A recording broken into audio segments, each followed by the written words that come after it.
Graça e paz da parte de nosso Senhor Jesus Cristo. Um bom domingo a todos os ouvintes. Hoje nós vamos para a lição de número 11, que tem por título A Teologia de Eliú. O sofrimento é uma correção divina? Então, antes de abordarmos essa lição, convido a todos para nós fazermos uma breve oração. Amém? Soberano e eterno Deus, exaltado, louvado e glorificado seja o teu santo nome. Clamamos a ti, Senhor, toma nossas vidas em tuas mãos. Direciona, Senhor, os nossos caminhos. Direciona, Pai querido, os nossos pensamentos. Direciona, Pai, o nosso coração, ó Deus. Nos fortalece através da Tua palavra, através do Teu Espírito Santo, Pai querido, Pai amado. Não nos deixa, Senhor, desanimarmos diante das lutas, das dificuldades, Senhor. Mas nos ensina a cada momento, através da Tua palavra, através do Teu Espírito Santo, que o Senhor está sempre conosco. O Senhor está sempre nos fortalecendo, o Senhor está sempre nos guardando, Pai querido, Pai amado. Também te peço, Senhor, cura todos os enfermos nos hospitais, nos lares, nas ruas. Usa os médicos, usa os cientistas, Senhor. Opera milagres, Senhor, aquilo que o homem não pode fazer, Pai querido, Pai amado, faz. Também te peço, Senhor, abre a porta de emprego para o desempregado, Senhor. Salva, Senhor, todos os nossos familiares, ó Deus. Pai querido, Pai amado, nos ajuda, Senhor, a se manter fiel à Tua palavra cada dia, Pai. Fala conosco, Senhor. Fala conosco nesse dia através da Tua palavra. Nos ensina, Senhor. É o que te pedimos e te agradecemos em nome do Senhor Jesus Cristo. Nosso texto áureo se encontra no livro de Jó, capítulo 36, versículo 15, e diz assim: Mas aos que sofrem, ele os livra em meio ao sofrimento. Em sua aflição, ele lhes fala. Nossa verdade prática nos diz que o sofrimento não deve ser visto apenas sob o aspecto punitivo, mas principalmente educativo. E na nossa leitura bíblica em classe também, nós iremos abordar diversos capítulos do livro de Jó. Capítulo 32, 33, 34, 36 e durante a lição mais alguns capítulos. Então nós vamos fazer essa leitura. Essa leitura foi utilizada a Bíblia NVI e vamos fazer. 32. Então esses três homens pararam de responder a Jó, pois esse se julgava justo. Mas Eliú, filho de Baraquel de Bus, da família de Rão, indignou-se muito contra Jó, porque este se justificava a si mesmo diante de Deus. Também se indignou contra os três amigos, pois não encontraram meios de refutar a Jó, e mesmo assim o tinham condenado. Eliú tinha ficado esperando para falar a Jó, porque eles eram mais velhos que ele. 33. Mas agora, Jó, escute as minhas palavras, preste atenção a tudo o que vou dizer. Estou prestes a abrir a boca, minhas palavras estão na ponta da língua, minhas palavras procedem de um coração íntegro, meus lábios falam com sinceridade o que eu sei. O Espírito de Deus me fez, o sopro do Todo-Poderoso me dá vida. 34.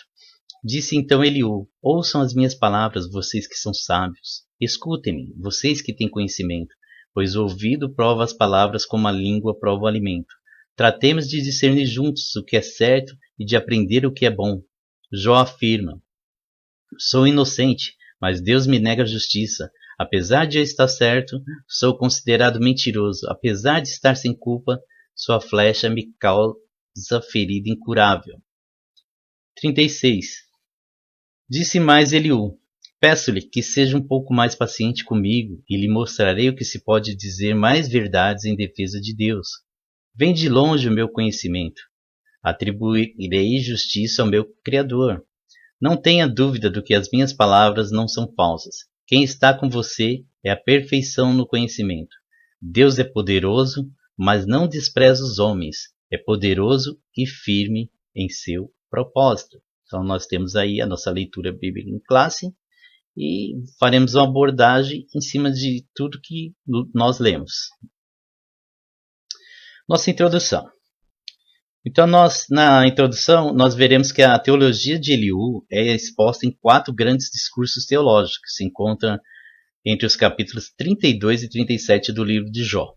Esses discursos se contrapõem ao que Jó e seus amigos proferiram. Para Eliú, os amigos de Jó falharam na exposição de suas ideias ao patriarca. Este, por outro lado, se equivoca ao apresentar o seu conceito de Deus para fundamentar sua defesa.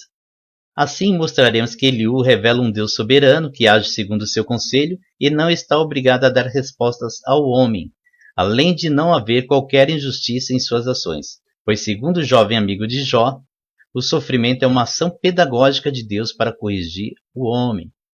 Então nós iremos abordar a teologia de Eliú e nós vamos ver que ele tem acertos e erros ao apresentar a sua teologia, né?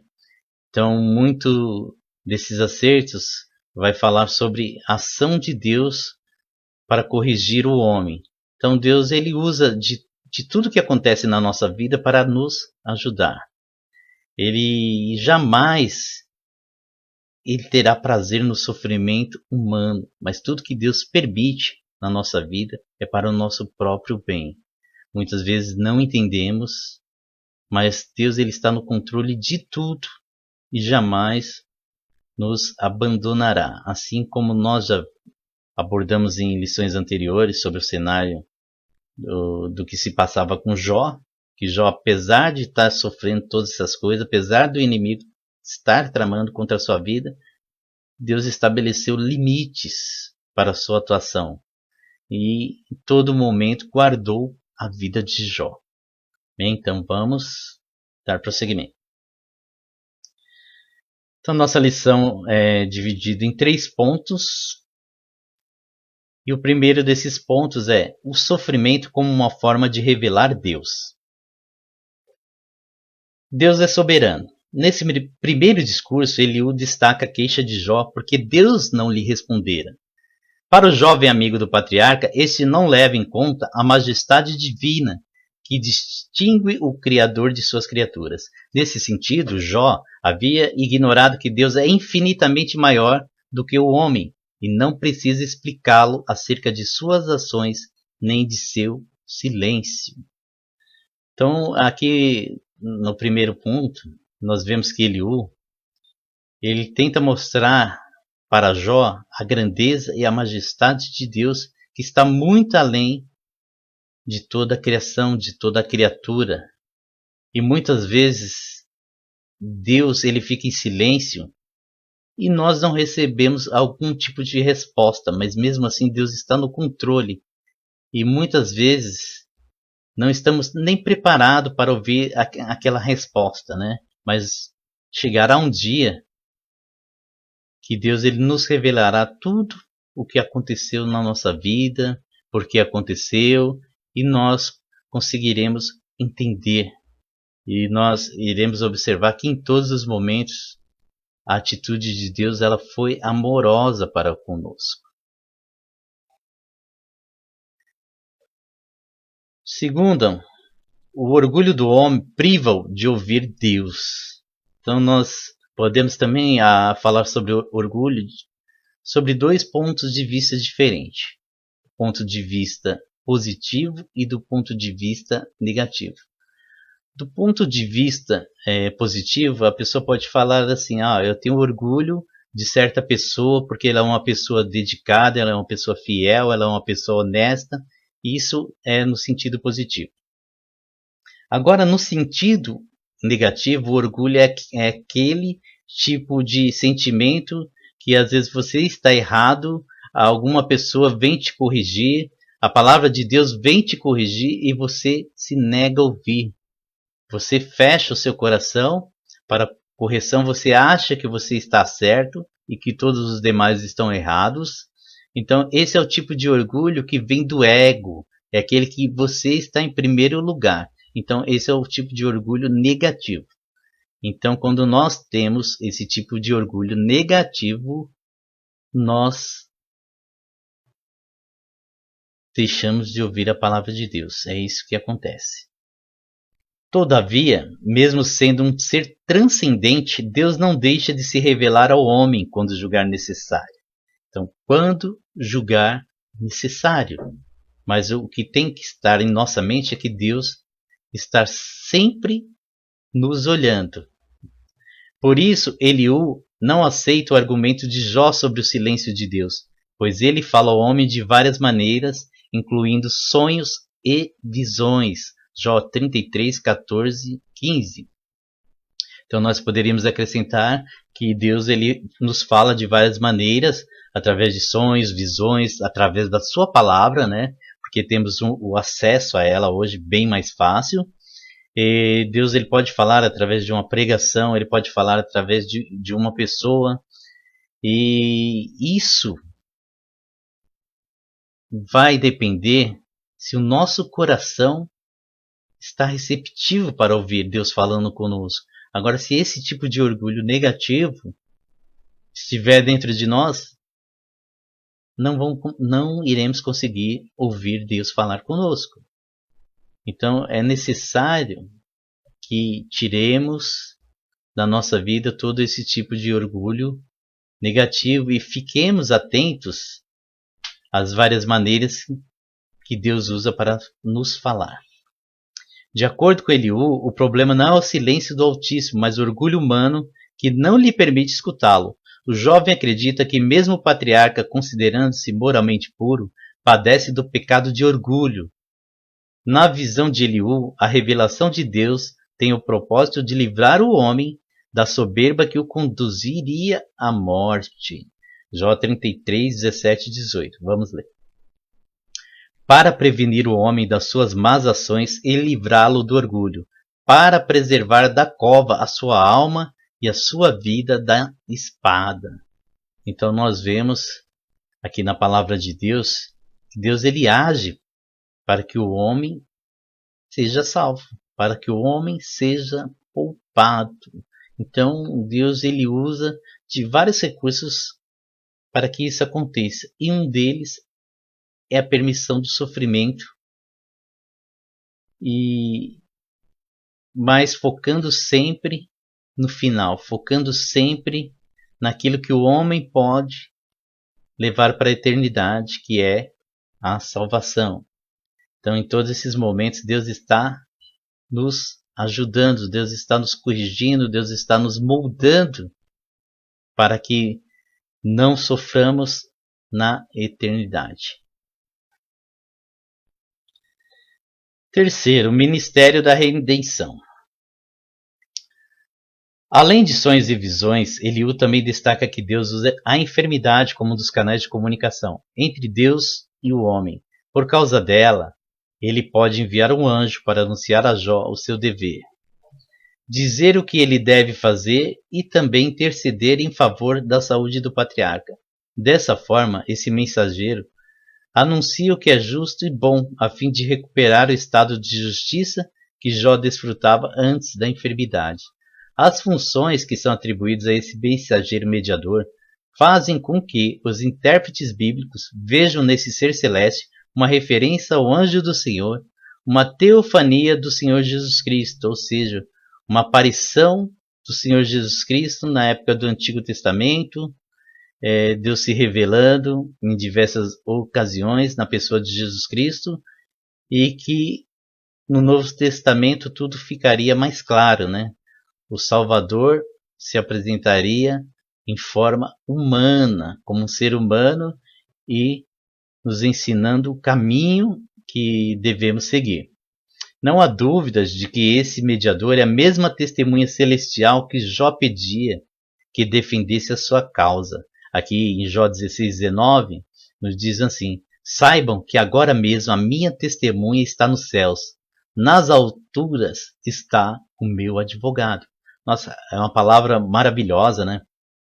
Quando Jó expressa isso, nós não tem como não olhar para Cristo, não pensar em Jesus diante dessa palavra.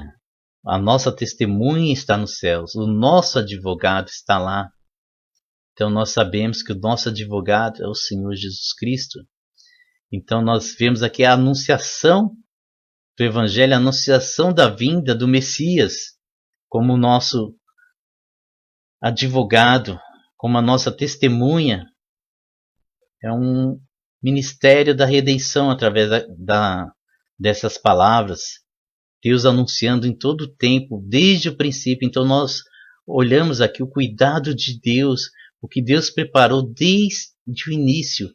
Deus não foi criando as coisas de uma hora para outra, improvisando, mas Deus já tinha tudo preparado focando sempre no nosso bem. E o Redentor que o justificasse depois de sua morte, aqui em Jó 19:25, quando Jó diz: eu sei que o meu Redentor vive e que no fim se levantará sobre a terra. Então, mais uma das palavras que nós nos direcionamos para Cristo, que o nosso Redentor vive e que ele se levantará sempre ao nosso favor. Ele concluiu a sua obra, o seu ministério, e nosso Redentor ele vive para sempre. Nesse sentido, conforme podemos atestar no livro, o ministério desse mensageiro é um ato decorrente inteiramente da graça de Deus em favor de Jó para mediar sua causa e resgatá-lo. Para ser-lhe favorável e dizer: poupo de descer a cova, encontrei resgate para ele. Então é um ministério da graça.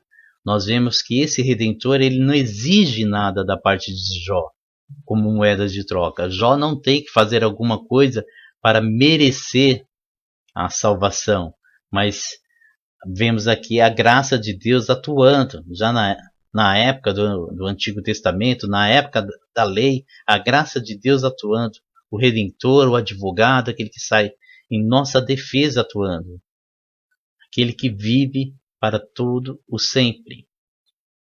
Então nós vemos o cuidado de Deus, nós vemos a demonstração do amor de Deus, que nós, seres humanos falhos, pecadores, mas Deus ele tem a misericórdia de nós. Então ele é um Deus justo, ele é um Deus todo-poderoso, mas ao mesmo tempo um Deus amoroso e misericordioso. Segunda parte da nossa lição nos traz o sofrimento como meio de revelar a justiça e a soberania de Deus. Primeiro, a justiça de Deus demonstrada. Quando defende a justiça de Deus, Eliú faz cor com seus amigos na acusação contra Jó. Em sua perspectiva, os argumentos de Jó não passavam de insolência. Como pode o Todo-Poderoso agir com injustiça, conforme Jó deixou subentender? Deus jamais age injustamente, pois isso contraria sua própria natureza. Então, Deus é justo e jamais agiria com injustiça. Quando vem à nossa mente, quando vem à mente de qualquer ser humano que Deus está agindo com injustiça, isso é não conhecer verdadeiramente Deus, é não conhecer tudo que Ele já fez por nós, é não entender aquilo, porque nossa mente também ela é limitada e ela não consegue entender plenamente tudo aquilo que Deus está fazendo por nós. Nós não conseguimos nem entender perfeitamente o amor de Deus por nós, porque Deus nos ama. Nós já falhamos tanto desde o princípio, desde o Éden, a desobediência do homem, e Deus mesmo assim ele continua nos amando. Então Deus ele é um ser que está muito além da nossa compreensão, mas a palavra de Deus ela nos revela muita coisa sobre Deus. Então nos revela que Deus é um ser justo, age com justiça e a injustiça jamais estará diante dele, diante das suas atitudes. Versículo 10 do capítulo 34 nos diz assim: por isso escutem-me, vocês que têm conhecimento, longe de Deus esteja fazer o mal, e do Todo-Poderoso praticar a iniquidade. 12. Não se pode nem pensar que Deus faça o mal, que o Todo-Poderoso perverta a justiça. Então, esses versículos, eles revelam claramente quem o nosso Deus é.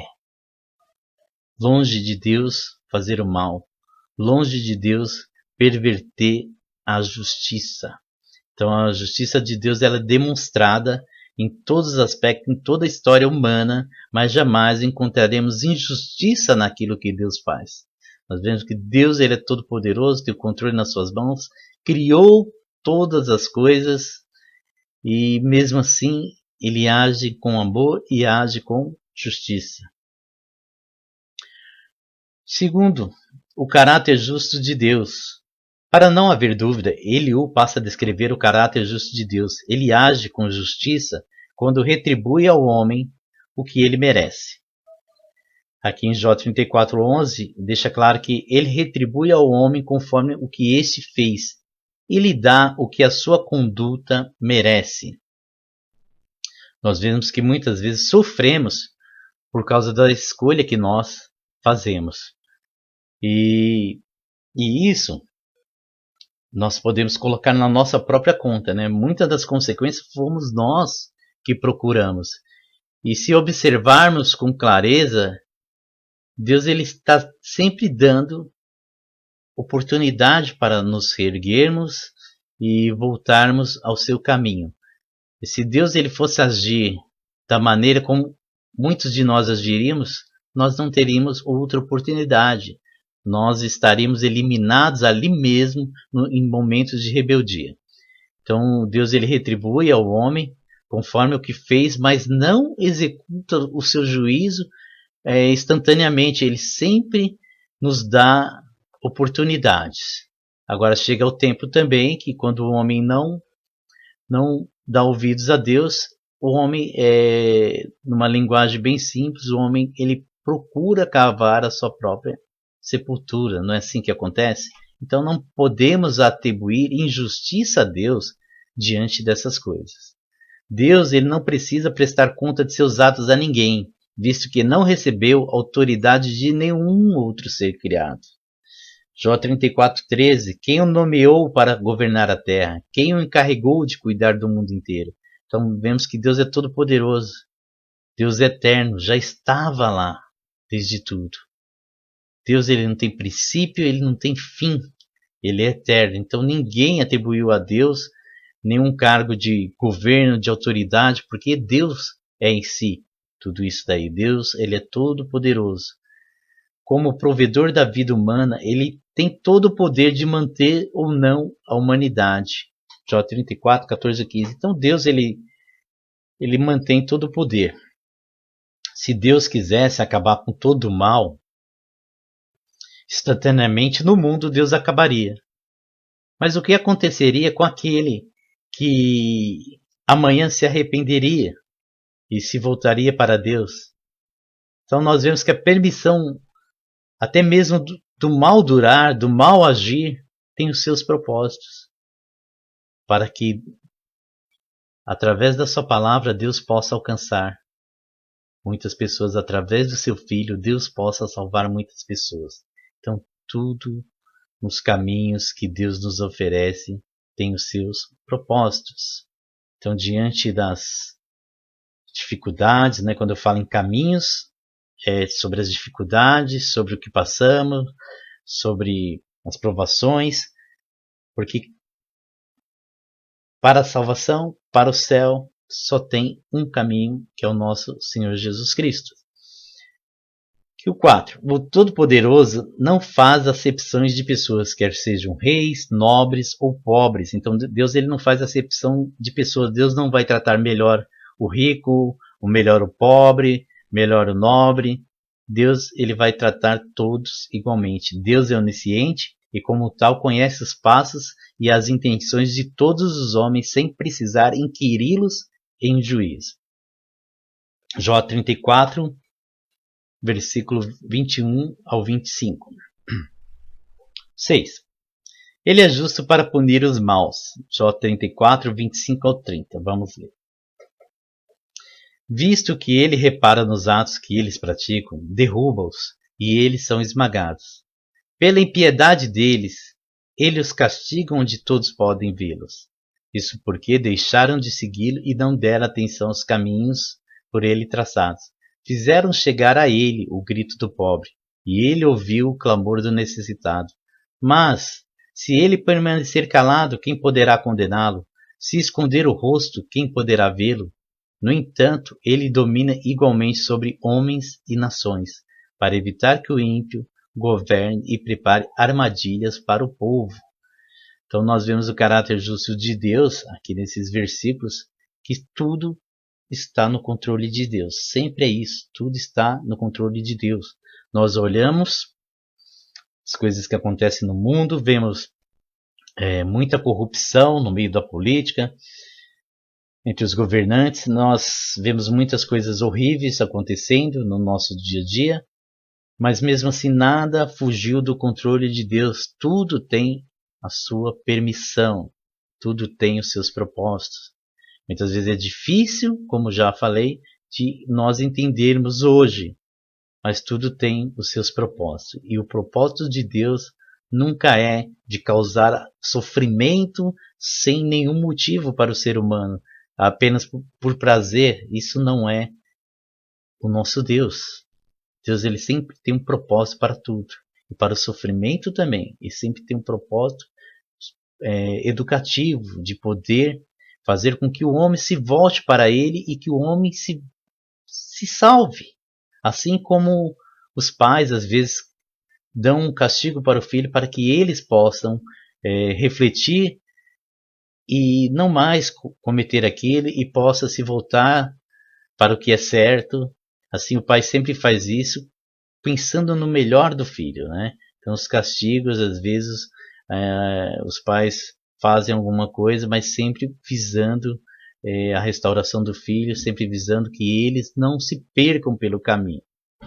Então, nós encontramos um amor superior em Deus, porque Deus, ele sabe de todas as coisas, sabe o que nos acontecerá no futuro. Deus sabe o que se passa em todos os momentos. Atente para a seguinte pergunta: será que Deus deve recompensá-lo segundo o que você quer ou não quer? Jó 34, 33 aqui na nova versão da Almeida atualizada. Então é um versículo muito importante para nós refletirmos. Será que Deus, ele nos deve recompensar segundo o que queremos ou não? É para se pensar, porque muitas vezes que Deus nos disse não, foi a melhor forma que Ele nos demonstrou de amor. Porque se Deus tivesse dito sim a tudo que queremos, onde estaríamos hoje? Eliú encerra o capítulo mostrando a Jó que Deus, em sua soberania e livre vontade, não tem a obrigação de agir segundo o querer do homem. Sendo soberano, ele não está sujeito a qualquer julgamento humano. Por todo o livro de Jó, o autor destaca a soberania divina. Um exemplo disso está claro no uso da palavra todo-poderoso, que ocorre 31 vezes. É uma coisa muito interessante, né? Então, ele sempre está destacando aqui a soberania de Deus, destacando Deus como um todo-poderoso. E essa palavra todo-poderoso, ela ocorre 31 vezes. Ou seja, é o número máximo de dias que nós temos no mês, são 31.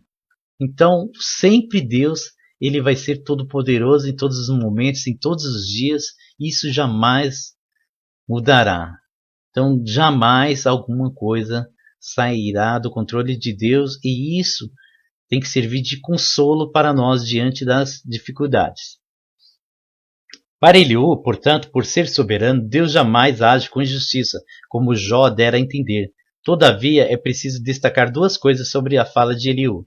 Primeiramente, ele, assim como seus amigos, erra por partir do princípio de que Jó havia cometido pecado. Então, diante da teologia de Eliú, ele erra aqui, porque Eliú, ele não tem como olhar para dentro do coração de Jó e nem ele foi testemunha de algo que Jó fez de errado. E mesmo assim, ele acusa Jó de ter cometido algum pecado. Então, ele erra nesse ponto. Em segundo lugar, Eliú exalta apenas a justiça de Deus e nada diz acerca de sua misericórdia. Para ele, o Altíssimo havia posto sua justiça soberana acima do seu amor, o que é um erro grosseiro. Deus, sem dúvida alguma, é justo, mas grandiosamente amoroso e misericordioso. Então, aqui ele erra novamente, porque ele coloca a justiça de Deus acima de qualquer coisa, mas separa essa justiça da sua misericórdia e do seu amor, que são coisas realmente inseparáveis de Deus. A sua justiça sempre agirá com misericórdia e sempre agirá com amor.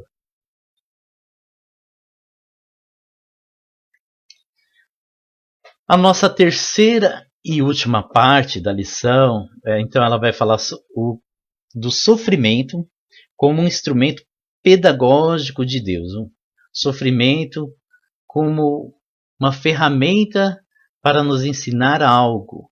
Então Deus ele se aproveita de qualquer situação para nos favorecer. Sempre temos que olhar de maneira positiva, né? Deus ele não quer nos infligir, como já falamos, apenas para nos causar sofrimento sem nenhum motivo. Mas Deus ele utiliza daquilo. Nós vemos que quando o homem pecou, o mundo ele já foi castigado. O mundo, vamos dizer assim, que entrou em certo desordem, né? Então teve as consequências do pecado. O pecado ele trouxe muitas consequências. Ele trouxe a morte, o pecado ele trouxe a doença, o pecado ele trouxe muita coisa. Então muita coisa que acontece de ruim são consequências do pecado do homem, desde o princípio. Então, nós vemos que, apesar de tudo isso, Deus ele já preparou a restauração de tudo. A restauração está nos planos de Deus. Então, a nossa tristeza, o nosso sofrimento, ele é limitado. Isso não vai acontecer durante a eternidade. Para a eternidade com Deus, Deus já preparou tudo de ótimo, tudo de maravilhoso, e nós estaremos ao lado do nosso Senhor Jesus Cristo. Então não temos como ser tristes, como ser infelizes. Então sempre é bom frisar nisso que a promessa de Deus é para além de tudo isso que acontece no mundo, e que tudo que acontece também é consequência do pecado.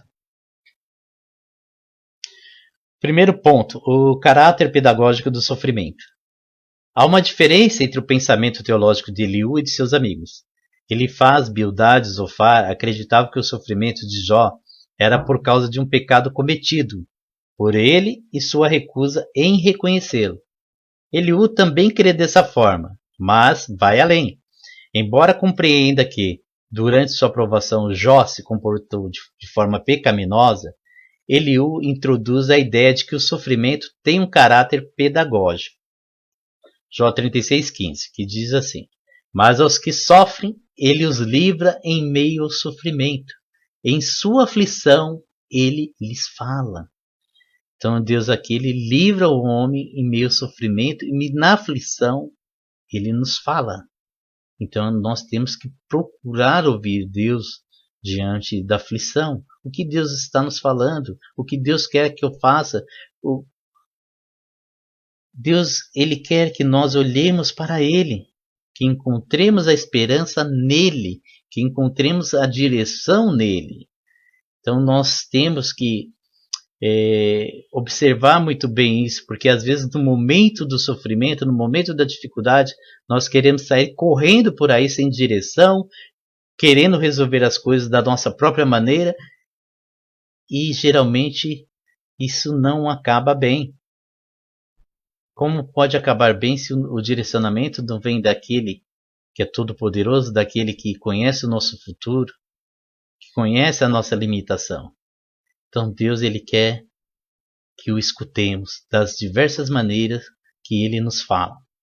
O caráter pedagógico do sofrimento está na capacidade de nos fazer refletir e voltar para Deus. Então é sempre nesse ponto, e dessa forma os justos aprendem com o sofrimento. Então, irmãos, a gente observa que não devemos deixar o desespero tomar conta. Nossa esperança tem que estar solidamente firmada em Deus, firmada na sua palavra, nas suas promessas. Não importa o que está acontecendo no mundo, não importa o que está acontecendo agora na nossa vida. Nós temos que ter a nossa fé firmada em Deus, na sua palavra, no seu Filho, que vive e reina eternamente, que é o nosso justo Redentor, é o nosso advogado.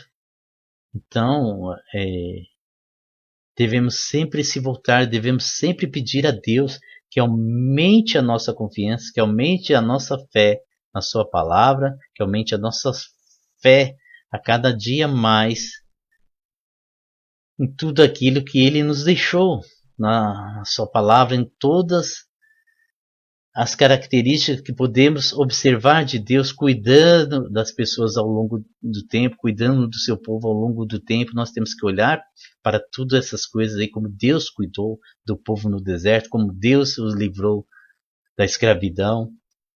E assim Deus ele continua nos cuidando. Deus ele continua nos olhando em todo o tempo. Deus ele não dorme. E enquanto está dormindo não sabe o que está acontecendo. Deus ele não dorme. Deus ele não perde nenhum momento do que está acontecendo no mundo, do que está acontecendo na vida de cada um. Deus não é ilimitado para poder só escolher algumas pessoas para saber o que está acontecendo na sua vida. Deus ele é um ser onipresente, onisciente. Então Deus ele sabe como está cada ser humano no mundo inteiro. Então esse é o nosso Deus. Ele é o Todo-Poderoso, Ele é o Deus justo, Ele é o Deus amoroso, Ele é o Deus misericordioso. Segundo, adorando a Deus na tormenta. No capítulo 36 e versículo 26, Eliú afirma que Deus é grande e nós o não compreendemos. Para ilustrar o argumento da grandeza de Deus, ele faz uma explanação sobre a ação de Deus nas estações do ano, outono, inverno, primavera e verão. O argumento de Eliú tem por objetivo demonstrar a grandeza de Deus sobre a criação e como esse fato deve fazer com que Jó o reconheça como grande e o louve como tal. Aqui em Jó 36, 24 e 25. Lembre-se de exaltar as suas obras, às quais os homens dedicam cânticos de louvor. Toda a humanidade as vê. De lugares distantes os homens as contemplam.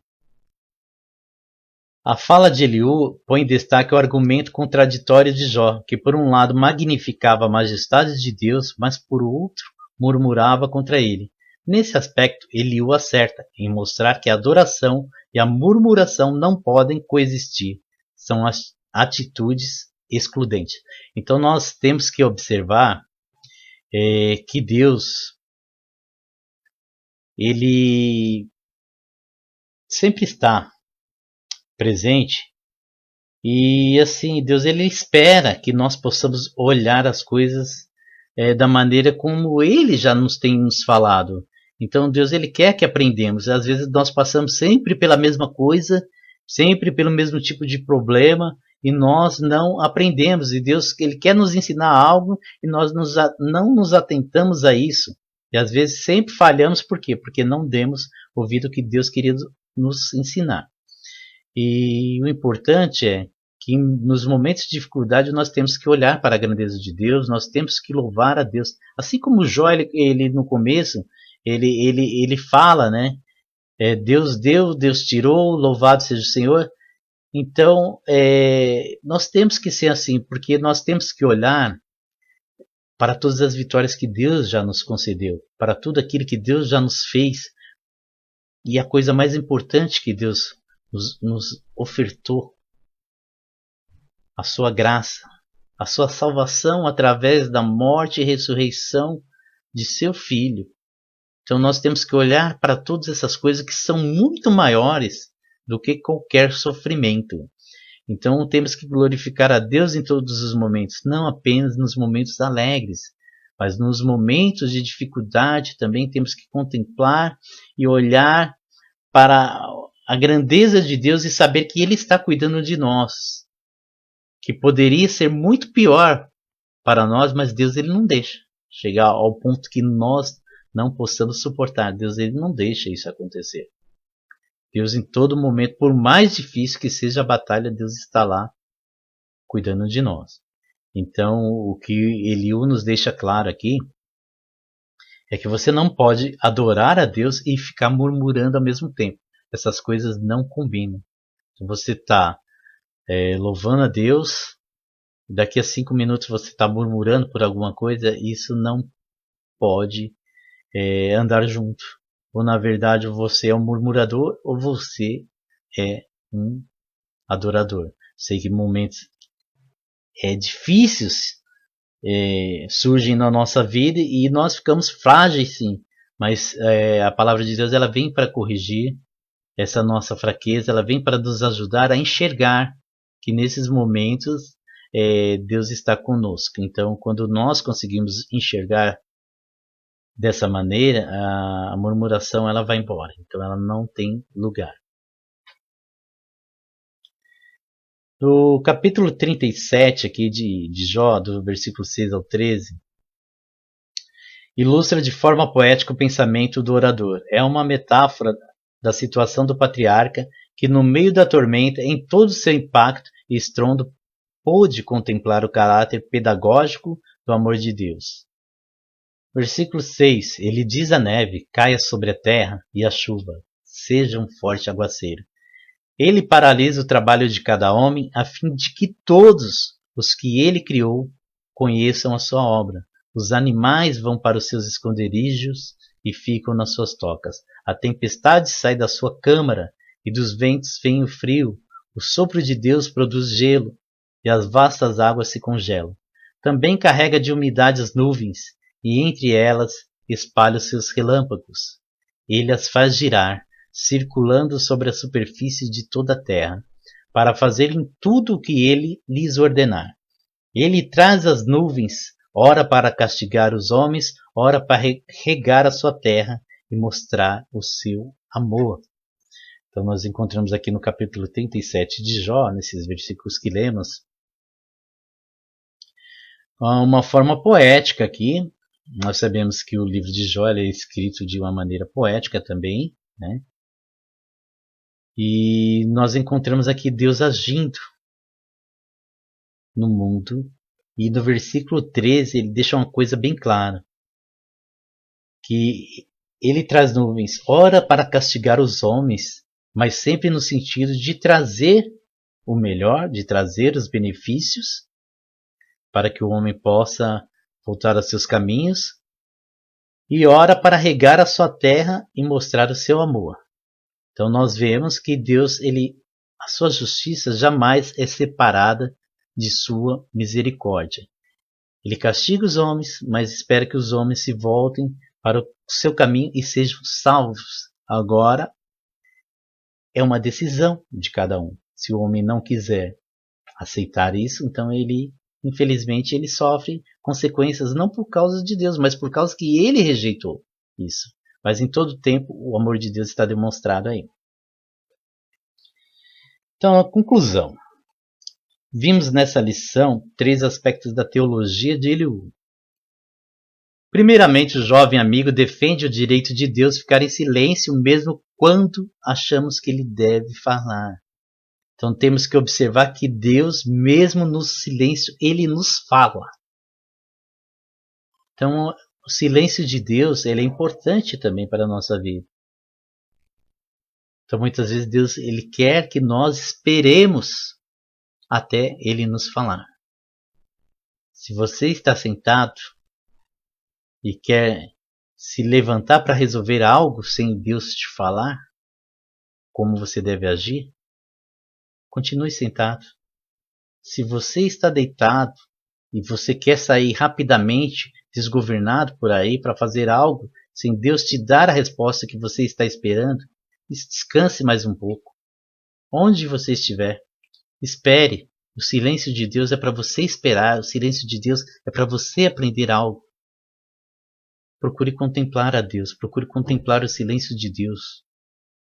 Mesmo no silêncio, comece no seu coração a cultivar tudo aquilo que Deus já tem falado com você, tudo aquilo que Deus ele tem te ensinado, tudo aquilo que Deus já te fez. Continuando. Acredita que Jó não consegue escutar a Deus devido ao seu orgulho. Entretanto, o equívoco de Eliú está no fato de associar o sofrimento de Jó ao pecado.